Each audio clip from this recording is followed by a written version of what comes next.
As most of you know, on the 23rd of May, I had surgery to repair 3 ruptured tendons in my right hand.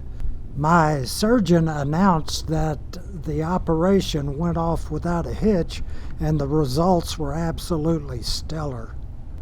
But I got to tell you, boys, it feels like he put a piece of dynamite in my hand, lit the fuse, ran behind the wall, and watched the show go off.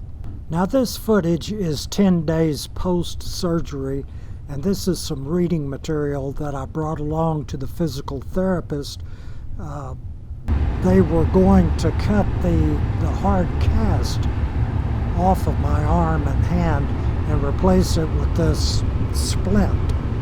Now, when they cut that cast off and removed that little sock that was around my arm and hand, I was absolutely shocked at the amount of scalpel slicing he did on my hand. It's just amazing. He sliced all over the top of my hand, and back in my wrist, and back up through my arm. You can tell in this shot that I am still very anemic and pretty much still in shock, boys. And my left-handed camera skills are certainly in need of some practice. Now, my surgeon tells me I am going to be down for the count for 12 weeks. And he tells me I can't be doing hardly anything that's going to require working up a sweat. Yeah, he's rather paranoid about infection setting in. So, being restricted in my activities, I thought I could use this time wisely by re-evaluating my camera equipment in an effort to get a little bit better quality video. Especially, I've had a couple of people make comments that said, I kind of like your channel, but for Pete's sakes, man, do something about that shaky camera. So I purchased a handheld gimbal. It's called a Hohem iSteady Pro 2 gimbal that my GoPro camera can fit into, and it's supposed to steady the shots. So here I am. We're going to do a walkthrough through the hangar, and my GoPro is attached to this gimbal, and we're going to see if we can get a little bit better and a little bit steadier shots.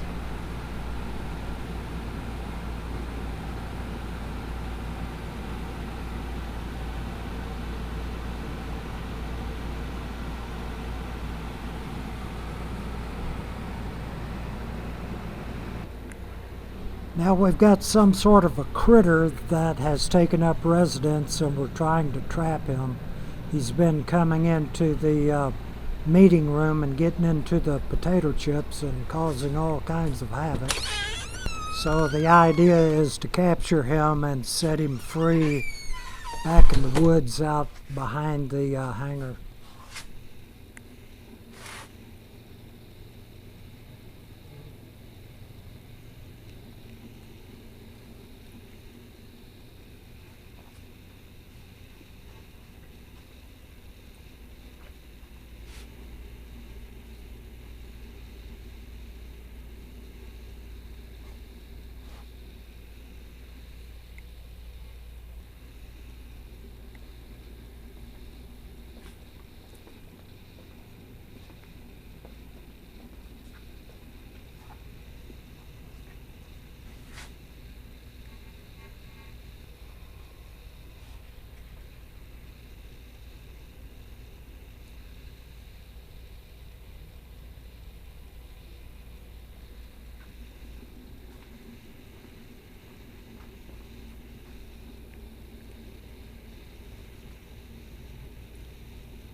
How many of you fellas remember the old ringmaster?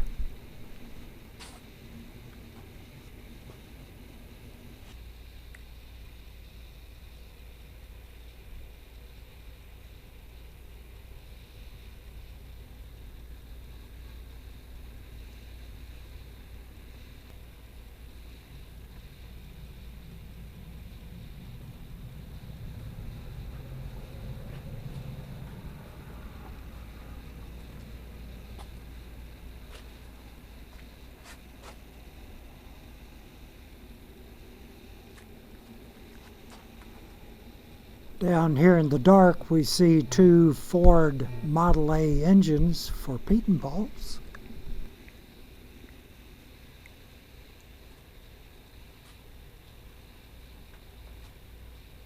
And of course, this is the GN1 air camper project we have.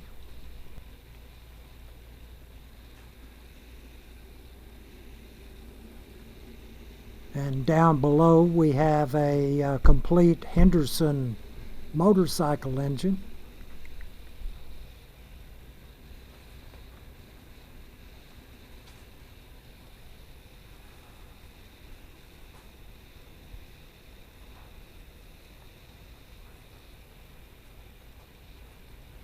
And of course the iconic Flybaby.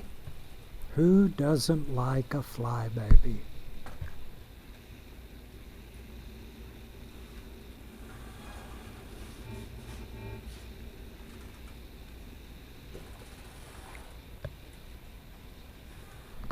Now I can see that the camera gimbal is doing a fairly good job of eliminating some of the shakes, but I can tell right now I'm going to have to buy a couple of new cameras. Some of the better cameras nowadays has the stability enhancing technology.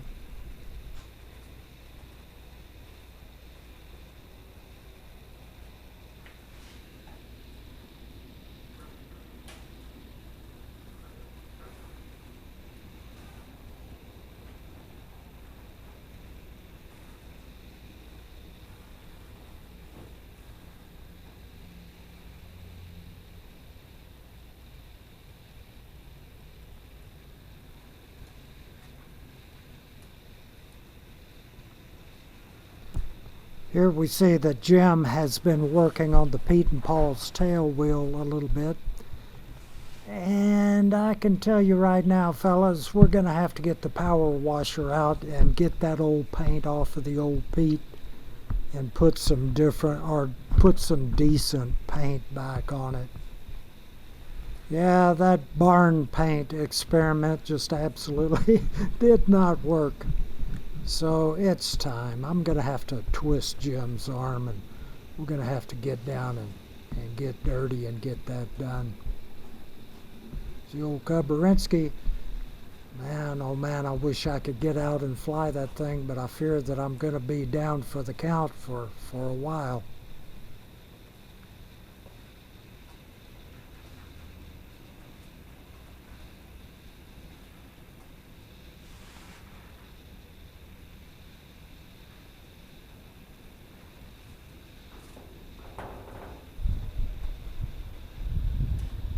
Rumor has it that that great big next red radar ball right there is responsible for so many of us coming down with prostate cancer here on the airport.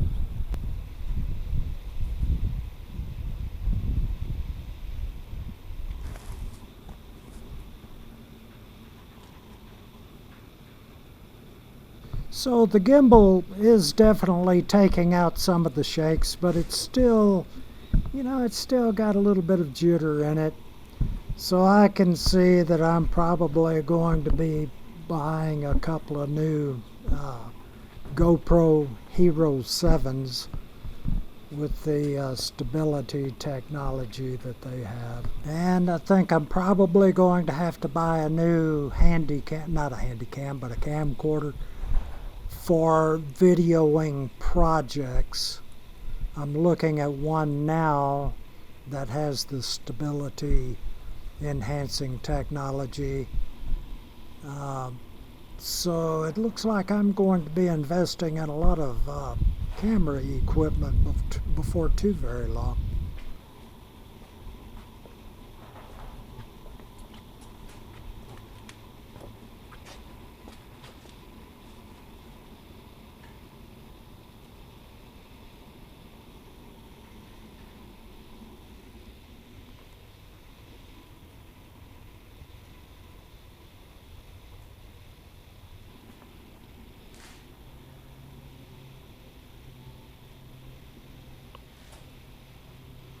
Here we have an old Dormoy bathtub wing hanging up.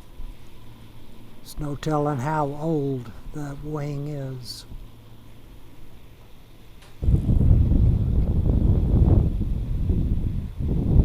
Entering Hangar 29, where we have several rooms that we've got parts, pieces, airplanes in. We keep the 108-2 Stinson over here, and we've got the Armstrong 126 Sailplane over here.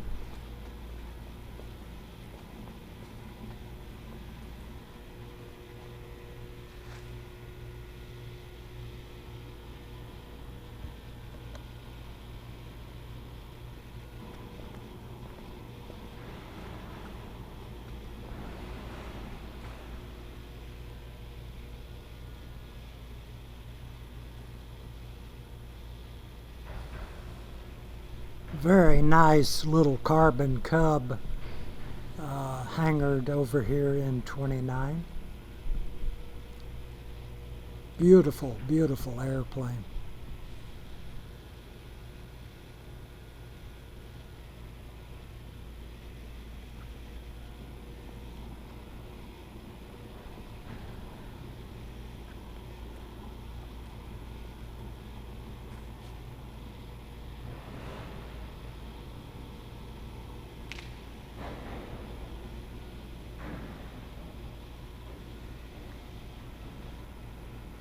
Doing some maintenance on the Stinson 108-2.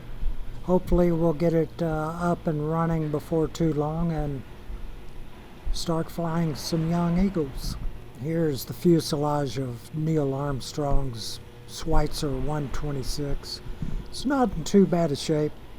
Need to get it sandblasted. There's some tubing that I need to go in there and cut out and replace, weld back in. But overall, it's in pretty good shape. Putting together a plan on restoring this airplane.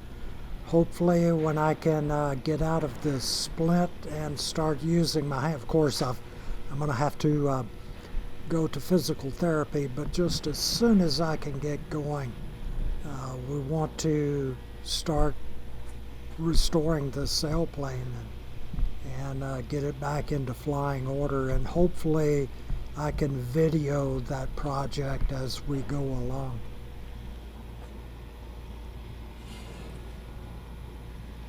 So fellas, please forgive me if I don't upload too very many videos while I'm recuperating, but I'm going to use that time to enhance my video equipment, and hopefully the videos that we can start putting out when I recover will be much better quality. I'm really looking forward to documenting on film the restoration of this 126 sailplane. It's really a historic airplane, and it needs to be brought back to flying order. So if you like our videos, please subscribe and hit the little thumbs up button and the little bell icon so that you will be notified each time a new video comes out.